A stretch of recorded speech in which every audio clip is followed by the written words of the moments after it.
సోదరులారా, యేసుక్రీస్తు నామమున శుభవందనాలు తెలియజేస్తున్నాం. మరి ఈరోజు దేవుని పాఠం కొరకై ఎక్కడెక్కడైతే గాలుల్లో దేవుని మాటలు వినబడుతున్నావో అక్కడంతా ఉన్న దేవుని ప్రజలందరికీ ఆయన దీవెనలు ఆశీర్వాదములు ఎల్లప్పుడూ ఉంటాయి. ప్రార్థన చేసుకొని దేవుని మాటలు విందాం. ప్రేమగల జీవంగల మా పరలోక పరిశుద్ధ మా తండ్రి, పాదముకు స్తోత్రం వందనాలు చెల్లిస్తున్నాం. మమ్మల్ని పరిశోధించండి, పరీక్షించండి. నికాసమైన మార్గం మా ఎందున్నదేమో చూడండి ప్రభా. నిత్య మార్గం నడిపించమని ప్రార్థిస్తున్నాం తండ్రి. ప్రభా, మా దేశ విదేశీ సంఘాలను సంఘబిడ్డలను కాచి కాపాడండి. దౌర్జన్యాలు నేరాలను అరికట్టండి. ఉగ్రవాదాన్ని రక్షణ అణచివేయాల్సిందిగా ప్రార్థిస్తాం.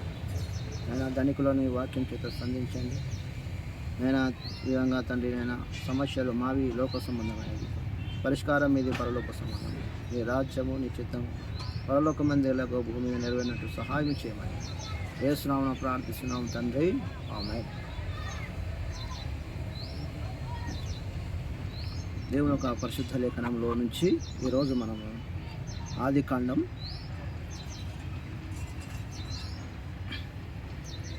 41వ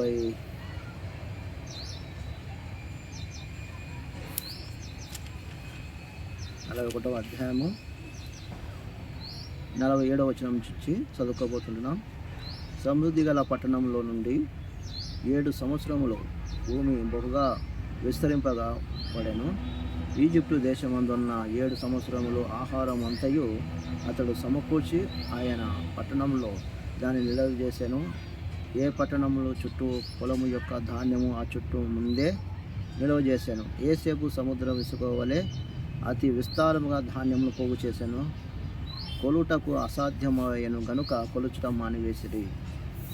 కాబట్టి సోదరులారా, ఇక్కడ మరి ఈజిప్టులో కరువు రాకముందు మరి ఏ విధంగా ఉన్నదో పరిస్థితులు మరి వివరణ చూసి ఉంటున్నాం మిగతా గ్రంథాల్లో మనం. కాబట్టి ఏసేపుకు వచ్చిన కళ భావాన్ని తెలిపినప్పుడు, మరి ఫరోకు వచ్చిన ఆ కళ భావాన్ని తెలిపినప్పుడు మరి ఏసేపు దాన్ని వివరణ ఇచ్చినాడు. కాబట్టి దాని ప్రకారమే మరి కరువు రాకముందు ఒక సమృద్ధి పంట వచ్చినప్పుడు మరి ఎక్కడ ధాన్యం అక్కడనే నిల్వ చేయడం జరిగింది ఈజిప్టులో. కాబట్టి ఒక గిడ్డంగులు కట్టించినాడు అప్పట్లోనే. అంటే మొట్టమొదటిగా ధాన్యము సమకూర్చి మరి కరువు ప్రాంతాల్లోకి తరలించడానికి ఆయా పట్టణాల్లో నిల్వ చేయడం జరిగింది. కాబట్టి మరి యేసేపు ఎంతో మరి జ్ఞానంగా మరి దాన్ని మరి తనకున్న మరి జ్ఞానంలో బట్టి ఆ విధంగా చేస్తూ వచ్చాడు. కాబట్టి మరి అదేవిధంగా చూసినట్టయితే కరువు ఆ సంవత్సరం రాకమునకు యేసేపు 2 కుమారులు పుట్టిరి. ఓను యొక్క యాజకుడైన పోతీఫరు కుమార్తె ఆసెనతు అతనికి వారిని కనెను. అప్పుడు యేసేపు, దేవుడు నా సమస్త బాధ నుండి నా తండ్రి ఇంటి వారిని అందరి నుండి నేను మరచిపోనట్లు చేశానని చెప్పి తన జ్యేష్ఠ కుమారునికి మనిషే అని పేరు పెట్టాను. తరువాత అతడు, నాకు బాధ కలిగిన దేశమందు దేవుడు నన్ను అభివృద్ధి పొందించాడని చెప్పి రెండవ వానికి ఎఫ్రాయిము అని పేరు పెట్టాను. కాబట్టి మరి ఎఫ్రాయిము అనే మాటకు అభివృద్ధి, అలాగే మనిషి అనే మాటకు మరపు అనే అర్థం. కాబట్టి ఈ 2 పేర్లు మరి కరువు రాకముందుకే ఈ కుమారులు పుట్టడం జరిగింది. కాబట్టి మరి దేవుడు ఆయా కాలాల్లో మరి దేవుడు వారిని నడిపించడము, ఆయన కృపను మనం చూస్తుంటున్నాం. కాబట్టి మరి ఈజిప్టు దేశంలో సమృద్ధిగా పంట సంవత్సరములు గడిచిన తర్వాత యేసేపు చెప్పిన ప్రకారము 7 కరువు సంవత్సరములు ఆరంభమయ్యను. కానీ ఈజిప్టు దేశం అంతటను ఆహారము ఉండెను. ఈజిప్టు అంతటా కరువు వచ్చినప్పుడు ఆ దేశం ఆహారము కోసరము ఫరోతో మొరపెట్టుకునేది. అప్పుడు ఫరో, మీరు యేసేపు వద్దకు వెళ్ళండి, అతడు మీతో చెప్పినట్లు చేయండి. ఈజిప్టు అందరితోనూ చెప్పాను. కరువు ఆ దేశం అంతటను ఉండెను గనుక యేసేపు కొట్లను విప్పి ఈజిప్టు ధాన్యం కమ్ము చేశాను. ఈజిప్టు దేశమునందు ఆ కరువు భారముగా ఉండెను. మరియు ఆ కరువు ప్రదేశమందు భారమైనందున సమస్త దేశస్థులకు యేసేపు వద్దకు వచ్చి ధాన్యం కొనుటకు ఈజిప్టుకు వచ్చిరి. కాబట్టి కరువు మరి ఉందని తెలిసి ఆయా ప్రాంతాల నుంచి మరి ప్రపంచానికి మరి ధాన్యకారానికి తన దగ్గరికి వచ్చి మరి ధాన్యం కొనుక్కొని పోయేటట్టు మరి యేసేపు మరి కరువు సంవత్సరాల్లో ధాన్యాన్ని సమకూర్చాడు. మరి మరి అక్కడ వచ్చిన వారికి ధాన్యాన్ని పంచడం జరుగుతుంది. కాబట్టి మరి ఈ విధంగా చేస్తూ వచ్చాడు. మరి అదేవిధంగా మరి కానాను నుంచి మరి తన తండ్రి ఇంటి వారుగా వస్తారేమో అనే ఆలోచన, ఆశ తనకు ఉందన్నమాట. కాబట్టి అక్కడ చూసినట్టయితే రాజభవనము, పిరమిడ్లు, ఆలయాలు మరి అక్కడ చూస్తూ ఉన్నాడు. కానీ తనకు మతికొచ్చినదంతా ఏంటంటే మరి తండ్రి గుడారము, మమ్రే మైదానము, హెబ్రోను కొండ తనకు మరి జ్ఞాపకం వస్తున్నాయి. నా తండ్రి ఇంటివారు మరి ఇంతవరకు రాలేదే, ధాన్యం కొనడానికి ఖచ్చితంగా రావాల్సిందే కదా వారు అని ఒక మరి ఆలోచన కలిగి ఉన్నాడు. కాబట్టి వస్తారు అనే ఎదురు చూస్తూ ఉన్నాడు. సోదరులారా, అదేవిధంగా చూసినట్టయితే మరి దేవుని ఒక పరిశుద్ధ లేఖనంలో దేవుడు తన కృపచేత మనల్ని నడిపించి బలపరిచేవాడిగా ఉంటాడు. కాబట్టి మరి అదేవిధంగా మరి 42 అధ్యాయం 1 వచనంలో ధాన్యం ఈజిప్టులో ఉన్నదని యాకోబు తెలుసుకున్నప్పుడు మీరేలా ఒకరి ముఖం ఒకరు చూసుకొనిచున్నారు తన కుమారునితో అనేను. అందుకు మరియు అతడు, చూడండి, ఈజిప్టులో ధాన్యం ఉన్నదని వింటిని, మనము చావక బ్రతుకున్నట్లు మీరు అక్కడికి వెళ్ళి మన కొరకు అక్కడ నుండి ధాన్యము కూర్చుకొనడని రండి చెప్పగా, యోసేపు 10 మంది అన్నలను ఈజిప్టు ధాన్యము కొనబోయిరి, అయినను అతనికి హాని సంభవించునేమో అని యాకోబు యోసేపు తమ్ముడకు బెన్యామీను అతని అన్నలతో పంపినవాడు కాడు. కాబట్టి మరి ఇక్కడ యాకోబు విన్నాడు, ఈజిప్టులో ధాన్యం ఉన్నది కనుక మీరు వెళ్ళి మనం చావక బ్రతుకున్నట్లు ఆహారం కొనండి, ఆహారం తీసుకొని రండి అని మరి కుమారులకు చెప్తున్నాడు. 10 మంది కుమారులను మరి పంపించడం జరుగుతుంది. కాబట్టి మరి చూసినట్టయితే 5వ వచనంలో, కరువు కానాను దేశంలో ఉండేను కనుక ధాన్యము కొనవచ్చిన వారందరితో కూడా ఈజిప్టు కుమారులు వచ్చిరి. అప్పుడు యోసేపు ఆ దేశం అంతటి మీద అధికారి ఉండేను కనుక అతడే ఆ దేశ ప్రజలందరికీ ధాన్యము అమ్మకము చేయవాడు కనుక యోసేపు సహోదరులు వచ్చి ముఖము నేలన మోపి అతని వందనము చేసిరి. యోసేపు తన సహోదరులను చూచి వారి గుర్తుపట్టి వారికి అన్యుని వలె కనబడి వారితో కఠినంగా మాట్లాడి, మీరెక్కడి నుండి వచ్చితిరి అని అడిగాను. అందుకు వారు ఆహారం కొనుటకు కానాను దేశం నుండి వచ్చితిమనిరి. యోసేపు తన సహోదరులను గుర్తుపట్టి గాని వారు అతన్ని గుర్తుపట్టలేదు. యోసేపు వారిని గూర్చి తాను కనిన కలను జ్ఞాపకం చేసుకొని, మీరు వేగుల వారు ఈ దేశమును గుట్టు తెలుసుకుంటూ వచ్చిద్దరని వారితో అనగా, వారు, లేదు ప్రభువా, నీ దాసులమైన మేము ఆహారం కొనుటకే వచ్చితిమి. కాబట్టి మీరు ఈ దేశం గుట్టు తెలుసుకోవడానికి వచ్చినారు అంటే మేము, లేదు మరి మేము ఆహారం కొనుటకే వచ్చితిమి అంటే మరి నేలన మోపి అతని వందనము చేశారు. మరి ముఖము నేల మోపి యోసేపుకు వందనం అంటే తమ్ముడు అనే పనాకి మరి వీరి పనులన్నీ మరి నేల సాష్టాంగ పడినట్టు మనం చూస్తుంటున్నాం. సోదరులారా, మరి ఒకప్పుడు చెప్పిన దానికి ఈరోజు నెరవేరినప్పుడు తాను ఎంతో సంతోషించాడు. కానీ బయటికి తాను తన అన్నల్ని గుర్తుపట్టినప్పటికీ మరి గుర్తుపట్టని వాళ్ళ వలె ఉన్నాడు. ఎందుకంటే తన తమ్ముడైన బెన్యామీను చూడాలి, తను ఎక్కడ ఉన్నాడు, తన తండ్రి దగ్గర ఉంటాడు. కాబట్టి మరి వీడు గుర్తుపడితే మరి వాళ్ళ తమ్ముడిని తీసుకొని రారని చెప్పి తాను మరి ఎంతో మరి మర్యాదపూర్వకంగా వారితో మాట్లాడుతూ వచ్చాడు. కొన్ని విషయాలు మరి తెలుసుకుంటూ వచ్చాడు. కాబట్టి మరి జీవితంలో తాను సంభవించిన కష్టాలు, కన్నీరు ఎన్నో ఎదుర్కొన్నాడు మరి యోసేపు. కాబట్టి ఆయన ఎదుర్కొన్న సమస్యలకు మరి ఒకరోజు మరి తను మరి ప్రతిఫలం అనేది చూస్తూ వచ్చాడు. సోదరులారా, అలాగే మరి అపోస్తుల కార్యములు 16:31 వచనంలో చూస్తుంటే, అందుకు వారు, ప్రభువైన యేసునందు విశ్వాసం ఉంచుము, అప్పుడు నీవు నీ ఇంటి వారును రక్షణ పొందెదరు అని చెప్పాను. కాబట్టి నీవు ప్రభువునందు విశ్వాసం ఉంచుము. విశ్వాసం అనేది మనల్ని ముందుకు తీసుకెళ్తుంది.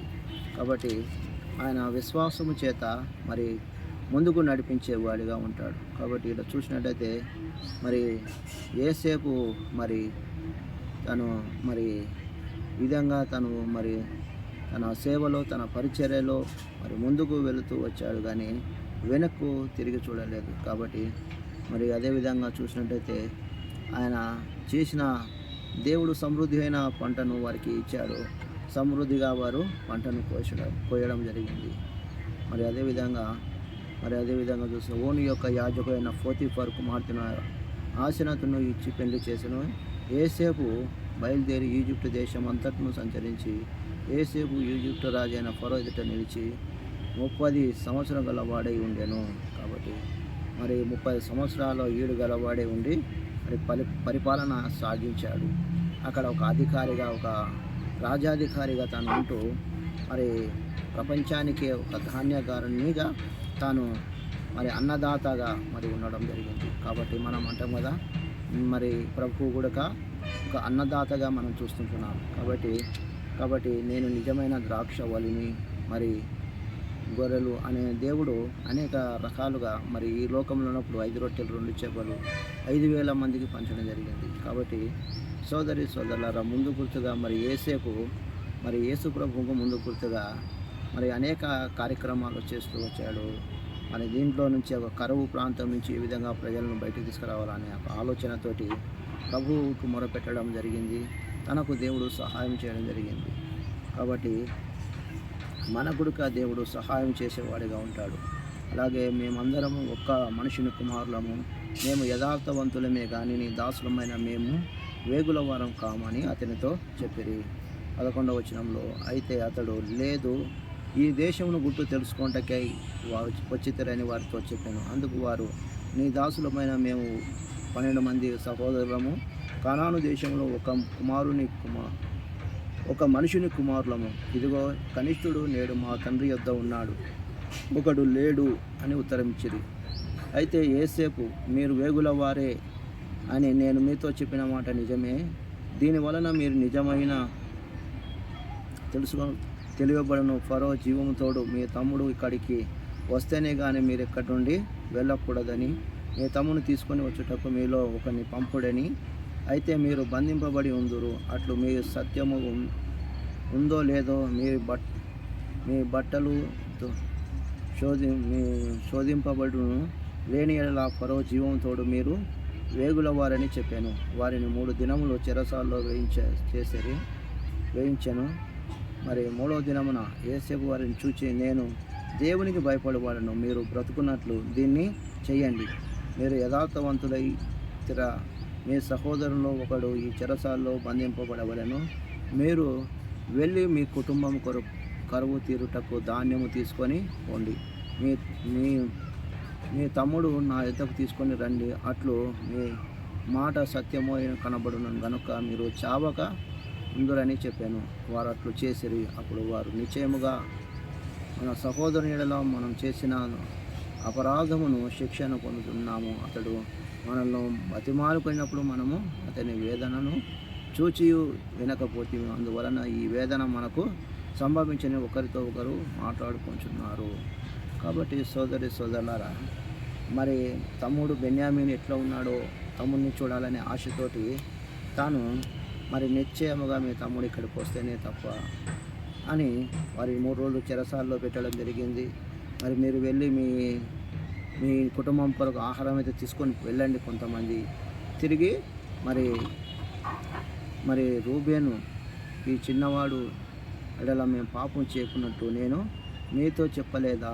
అయినను మీరు వినలేదు కనుక అతని రక్తాపరాధమును మన మీద మోపబడి ఉన్నదని వారికి ఉత్తరమిచ్చాను. కాబట్టి మరి రూబేను మరి ఎంతగానో మరి తమ్ముళ్ళకి చెప్తున్నాడు.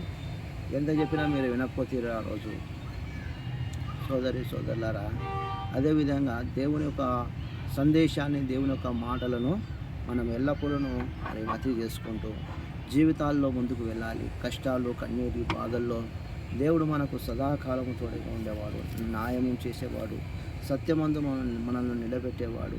కాబట్టి ఆహారము ఆ దేశంలో కరువు ఉన్నప్పుడు ఏ విధంగా ధాన్యాన్ని మరి సమకూర్చి ఆహారాన్ని పంచాడో మనముగా అనేకులకు మేలు చేస్తూ ఈ లోకంలో మరి జీవించాల.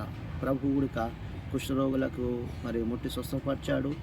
అదేవిధంగా చనిపోయిన లాజరును లేపినాడు. అదేవిధంగా అనేక ప్రాంతాలకు వెళ్ళి మరి దేవుడు మరి ఆయా వ్యక్తులను దర్శించడం జరిగింది.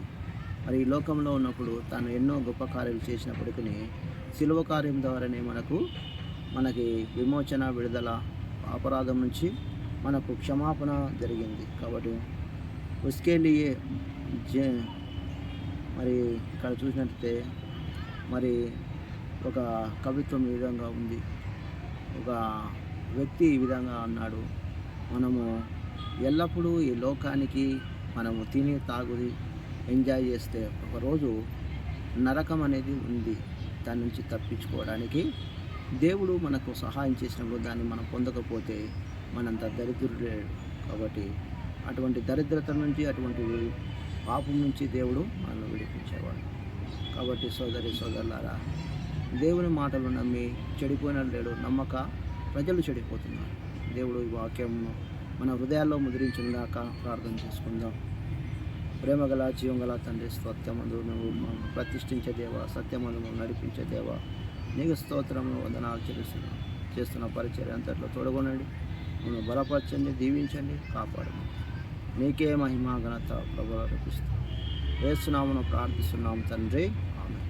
పరమ తండ్రి యొక్క ప్రేమ, పరిశుద్ధాత్మ యొక్క అన్యోన్య సహవాసం ఇప్పుడు ఎల్లప్పుడూ సదాకాలము తోడై ఉండును గాక. ఆమేన్. అందరికీ ప్రైజ్ లార్డ్.